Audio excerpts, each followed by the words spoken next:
not willing to settle, just ready to soar. I've been where the journey runs, I'll show instead. Watch and see as I rise, side by side. I've been through the storm, the ones that settle, and the floods that return. But I'm here though, as the seed that would burn. Medio pasión para verlo. One and two, and 1, 2, 3, 1, ready, go.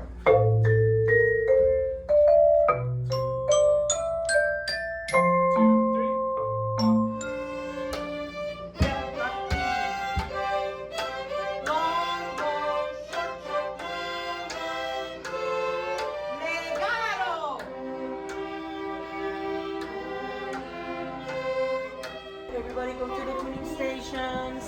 Music instruments. Where did This he is go? Boba. Wait, where did he go? You ready? Where did he go? I'm tired. Where's that? Where did he do? Yeah.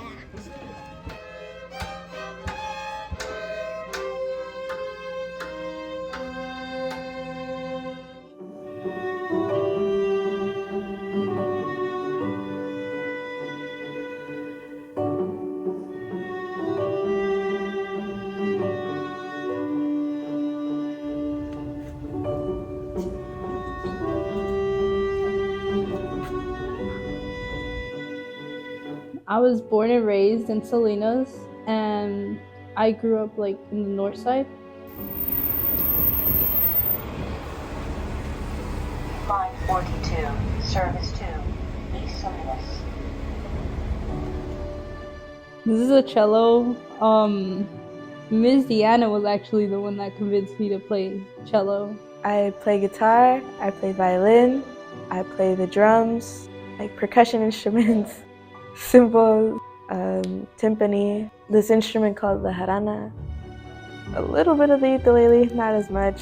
My favorite thing about YOSAL is honestly the teachers supporting you a lot. Like, they really want to dedicate their time to you, and they just want to help you learn music and get better. YOSAL is youth development through music. So we use classical music education as a way to help teach students the skills they need to survive in life. So communication, discipline, accountability, and all of that stuff that helps them become great citizens of the world. I've always loved music, and I always knew that music was the thing that really put meaning into my life. I love how music really lifts you up and how connected you feel to it. My main instrument is the violin. I play piano, and I'm currently learning cello. Music kind of brought us all together. The teaching artists, they make it, I remember my first day here, a little nervous, but they made it really easy to talk with everyone.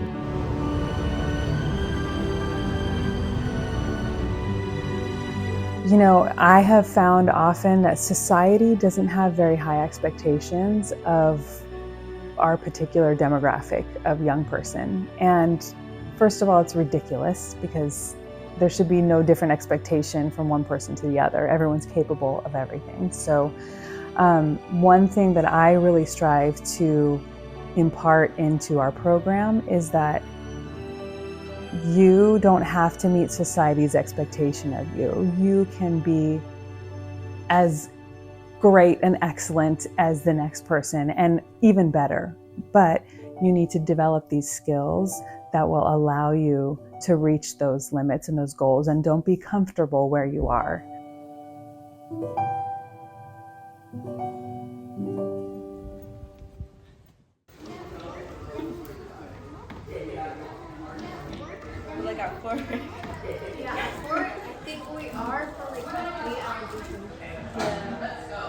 Where did we get the shade? Honey. Ah, my cello.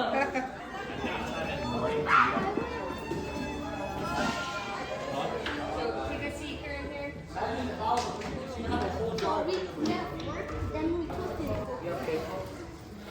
YOSAL has helped me so much.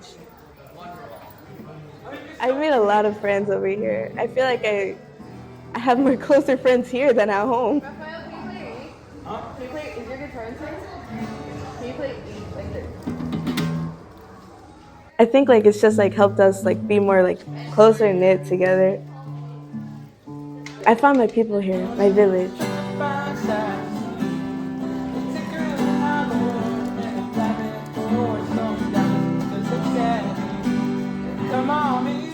So in our communities, there's a well-known phrase, which is the lettuce curtain, right? It really divides the coast from the inland communities.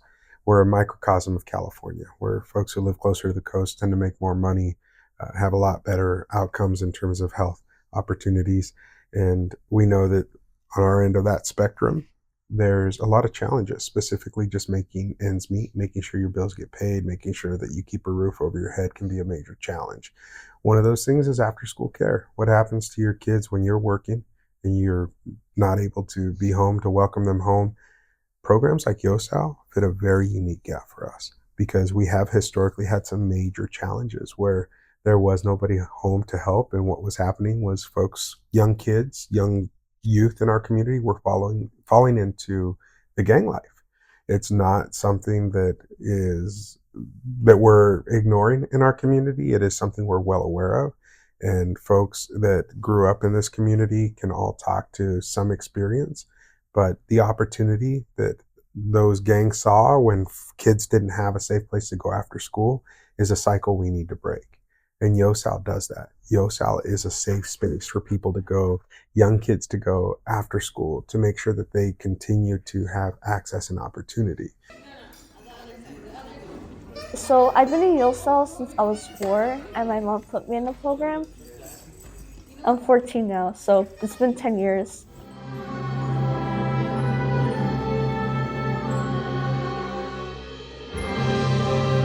I've been in the program since then because I love music and I really find an interest in it. My current teacher is Miss Diana. She's really nice and fun. She's a great teacher.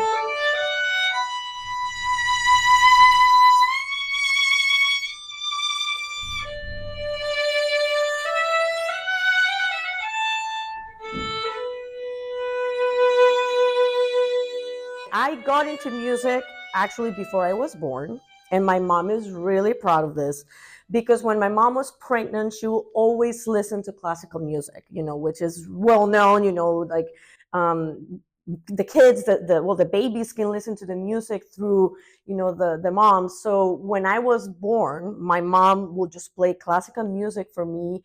And she says that I will be on the couch for hours, like bouncing on my diapers, listening to Beethoven and Mozart, and I will only cry when the cassette, because back then it was a cassette, when the cassette was over. So I will cry, and then my mom will play the music again, and then Bouncy Baby. So that was like the first 2 years of my life, of course, during my mom's pregnancy. And both of my parents decided that they wanted to enroll me in music lessons in the institute back in Costa Rica. But the wait list was really long. This was like a couple of years wait list. So I started the Suzuki method at age of 4, but then I was enrolled since I was 2 years old because that's how long the wait list was. And then when it was time for me to join, when I was about to turn 4 years old, they only accepted 50 kids and I was 52. So I didn't make the cut. So then my parents went to the director and they were like, can you please take my daughter into the program? So they basically begged the program director to let in. And the program director said, okay, we're going to give her a chance. And so I got into the program. And shortly after, my dad passed away.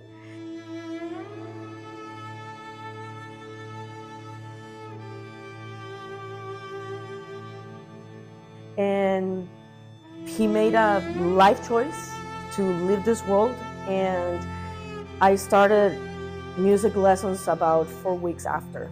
So that was, therapy, immediate therapy. Legato. Here we go. Music to me has always been healing because of what, the background with my dad passing right when I was about to start music. And to me, it just meant a new beginning, but having always something to look forward to. Because we always had the weekly lessons, and we didn't have a reason to stay at home, stuck at home, crying.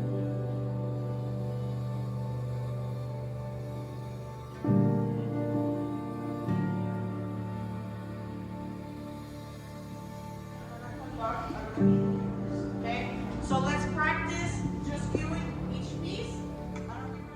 Miriam Odie, she's a violist. She moved here and she's working for a different program, and she was looking for jobs. She will send me jobs all the time here in California.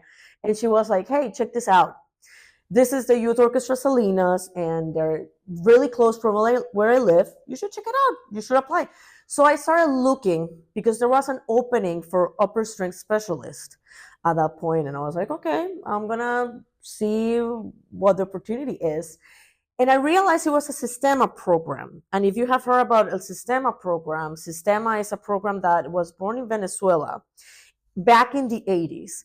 And it had the social purpose of having those kids that were on the streets and in dangerous situations, having them come to a music program where they were going to be safe and away from guns and away from violence.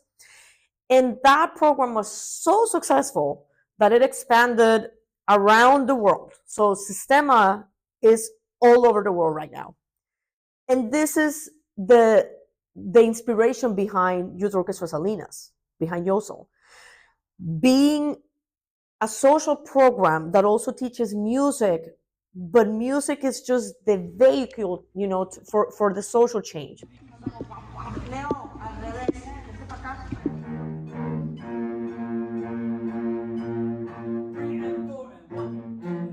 I've been with YOSA since 8th grade. The person who introduced me into YOSAL was Miss Amina. She told me how she got bullied about her name. I was in 7th grade around that time, and I was getting bullied because of my name. So when she told me about it, she introduced me to YOSAL since I told her I wanted to play music. One on E, one on F. When I was little, I kind of just wanted to play like martial arts, but since my mom couldn't walk, I had to stay home, and she didn't really want me doing activities because she needed me all the time. And she often went to the hospital a lot. And when I was like 8, she was in the hospital again.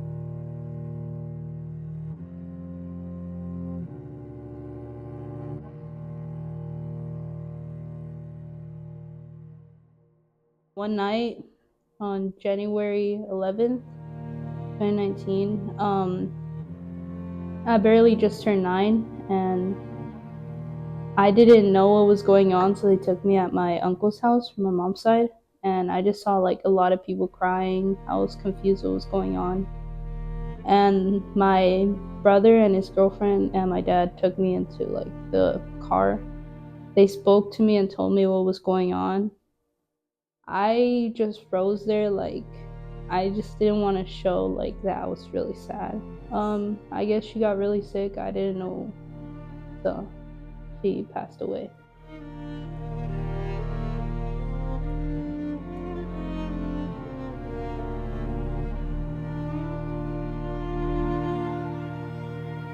When someone's going through something, I try helping them, and I ask them, do you need a hug? And sometimes I know when they're not okay, I tell them, I know you're not okay. And I try hugging them, I try talking to them, and sometimes they're very open to me.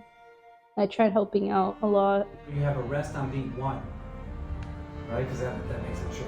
Ever since I started YOSAL, it's like, I can be myself. It's gonna be so great. I made a lot of friends in YOSAL. I feel like I can't be judged. We don't know everyone's stories. We don't know what every family situation is like, but everyone comes to us at the same level, and they are going to receive the same level of attention and care and support, and also be expected to give the same level of dedication and commitment and passion to the program. So, and to their peers in the community.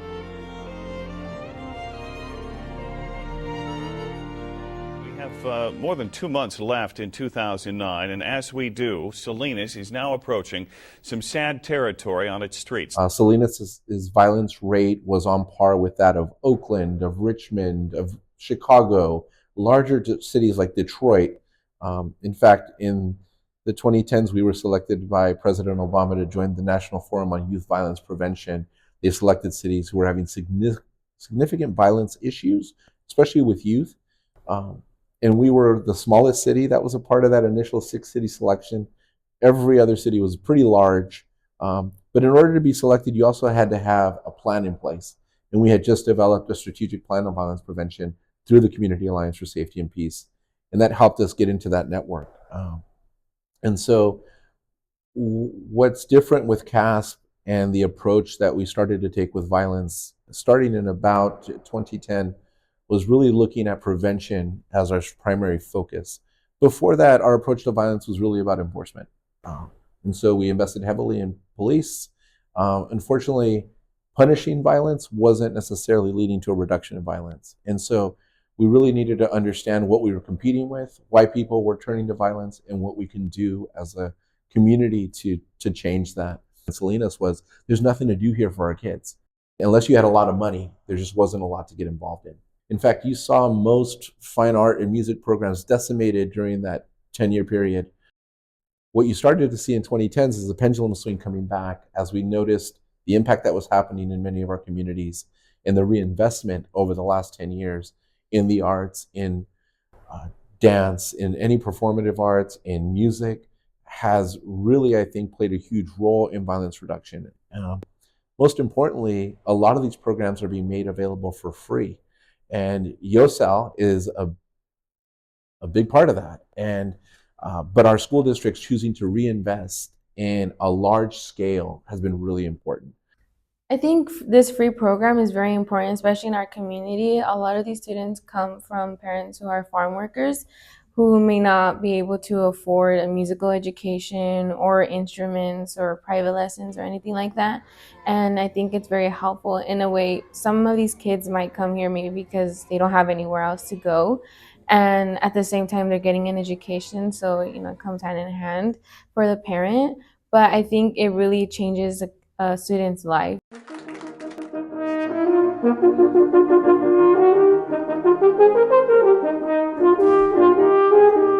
So I studied French horn, classical music. Alright, here we go. Let's just try it.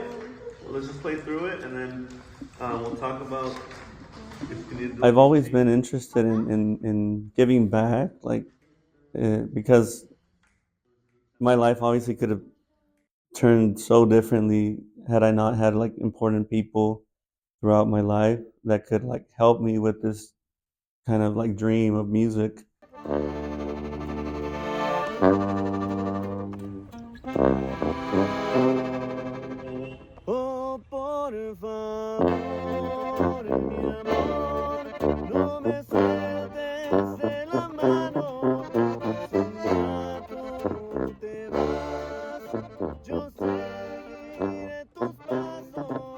I grew up in Salinas, specifically in East Salinas, which we're currently in right now, but I was born in Mexico.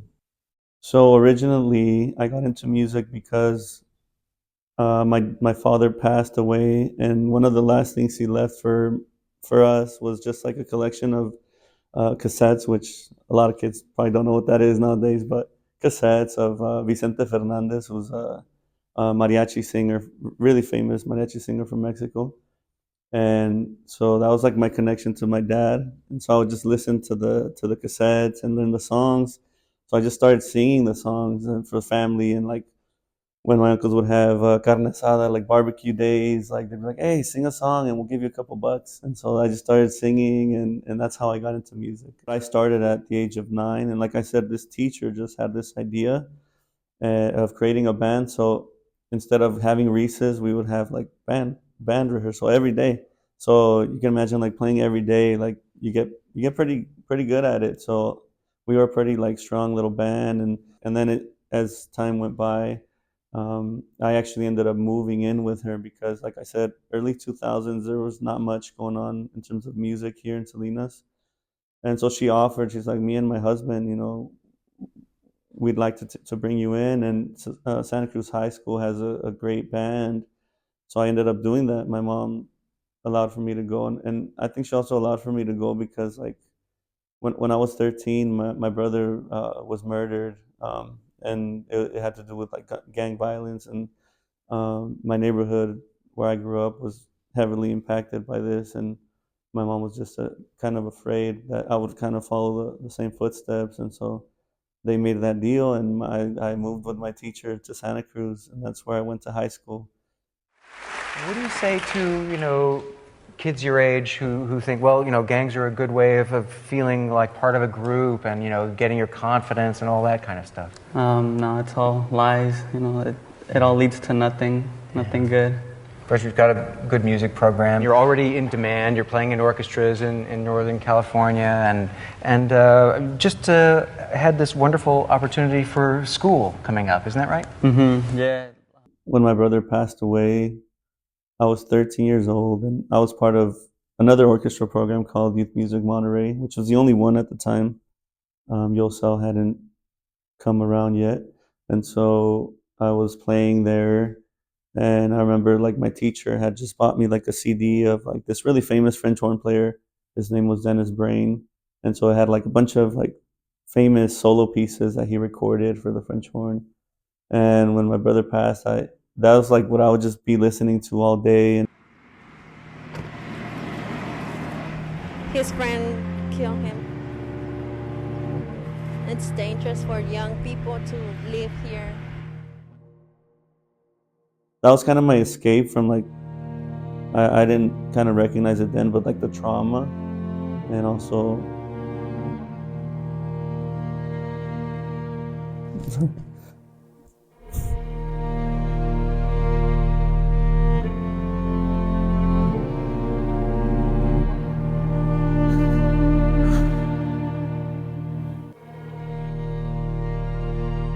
I felt like I was playing for him.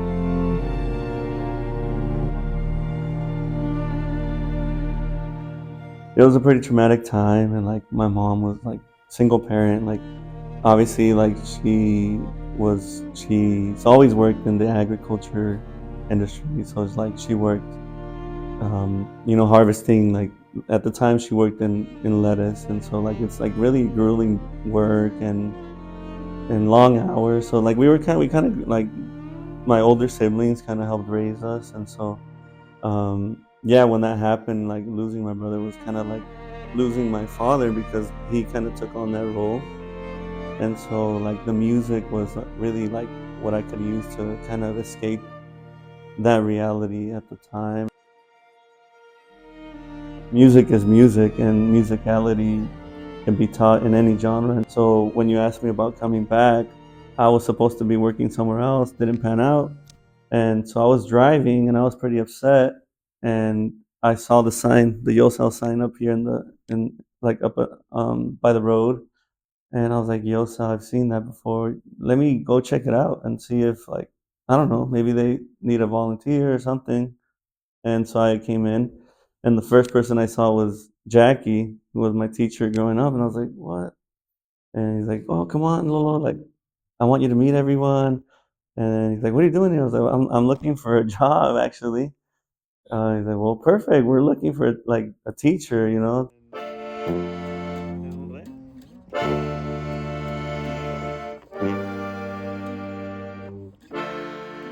I actually joined YOSA for the mariachi group. I was like, my mom was scrolling through Facebook, and she was like, oh, mira, Adilene. Adilene is my middle name. And she told me, hey, look, there's a mariachi group. You want to join it? I'm like, yes, because I love mariachi.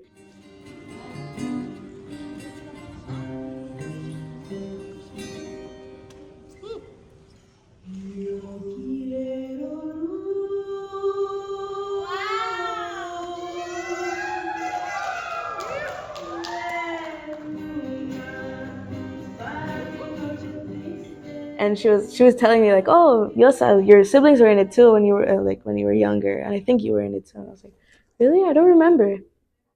And I joined. Mr. Lolo was the first one to recognize me. He was like, oh, Lindsay, and I'm like, do I know you?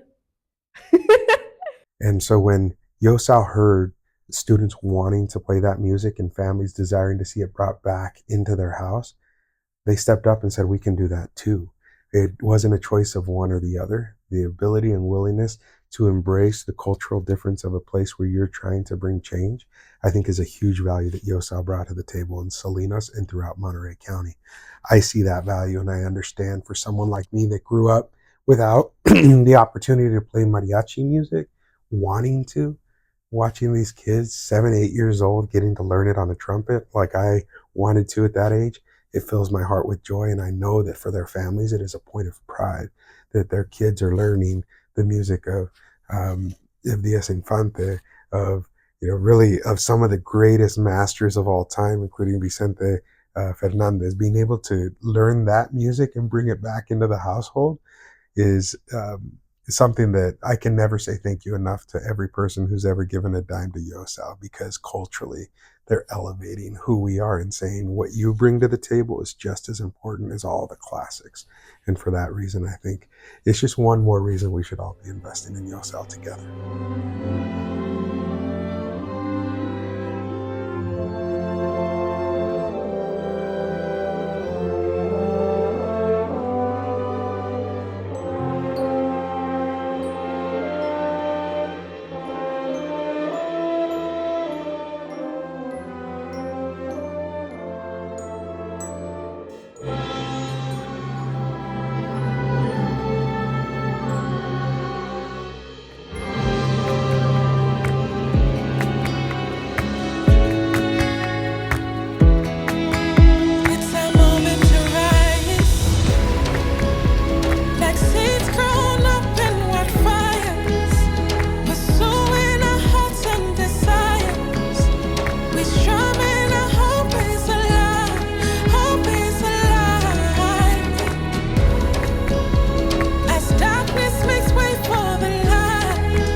Okay, at this point, I would like to bring all of you to the sanctuary. We're going to start to do a quick sound check and make sure that everybody understands what you're going to see.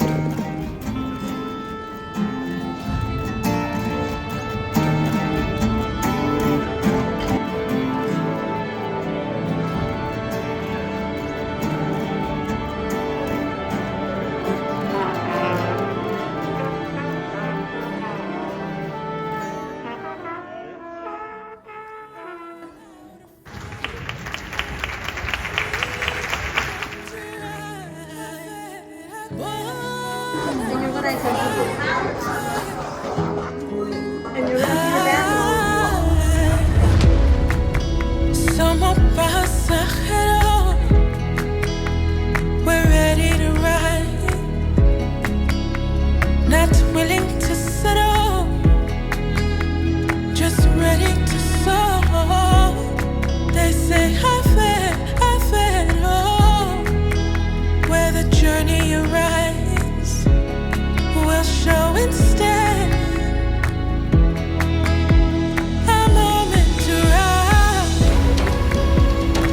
Seeds grown up in wildfires, pursuing our hearts and desires.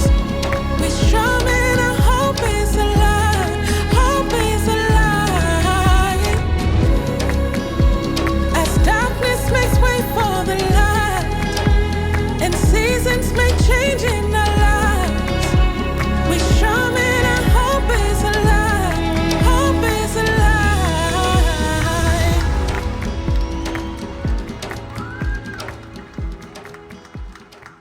Strong and healthy kids are going to make a strong and healthy environment. And again, that's not just me speaking as a person that likes to help the community. I mean, the research shows that that is the path to positive and productive adulthood.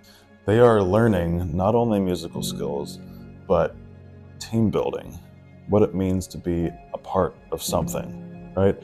Whether it be a small group of a couple of musicians playing together or a whole classroom of brass, woodwind, violinists, cellists, all playing something in unison. And when we put it all together, we create something amazing. But it's that sense of belonging is what brings us together. It's those values, the friendship, the love for humanity. Those things that happen here are the things that we want to see in the community outside of YOSAL. And that's why it's so important that everybody around Salinas, around the peninsula, is aware of what's happening here and that want to join, somehow. Because it's so powerful, and I'm pretty sure the moment they know what we're really doing, and the moment they know what is really happening here, it's gonna blow their minds.